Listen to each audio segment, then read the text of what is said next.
Water पार्कची सहल बेतली जीवावर. पाण्याची पातळी कमी असल्याने स्लाईडवरून अपघात. महिलेचे अर्धे शरीर कायमचे निकामी. कौटुंबिक सहलीचा आनंद घेण्यासाठी गेलेल्या एका महिलेला वॉटर पार्क व्यवस्थापनाच्या निष्काळजीपणामुळे आपल्या आयुष्यभराचे अपंगत्व स्वीकारावे लागल्याची धक्कादायक घटना समोर आली आहे. शिरूर तालुक्यातील मोराची चिंचोली येथील एका वॉटर पार्कमध्ये हा भीषण अपघात घडला असून या प्रकरणी पोलिसांनी मालक आणि व्यवस्थापकावर गुन्हा दाखल केला आहे. मिळालेल्या माहितीनुसार करंदी येथील अश्विनी संदीप नप्ते वय 37 वर्ष या आपल्या कुटुंबासह मोराची चिंचोली येथील जय मल्हार कृषी पर्यटन केंद्र व वॉटर पार्क येथे सहलीसाठी गेल्या होत्या. वॉटर स्लाईडवरून घसरत खाली येत असताना स्विमिंग पूलमध्ये पाण्याची पातळी अत्यंत कमी होती. त्यामुळे अश्विनी नप्ते या थेट जमिनीवर जोरात आपटल्या आणि क्षणात बेशुद्ध पडल्या.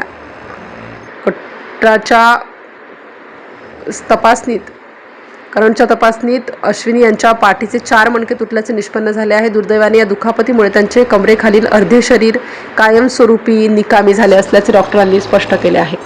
Star news bureau, Nashik.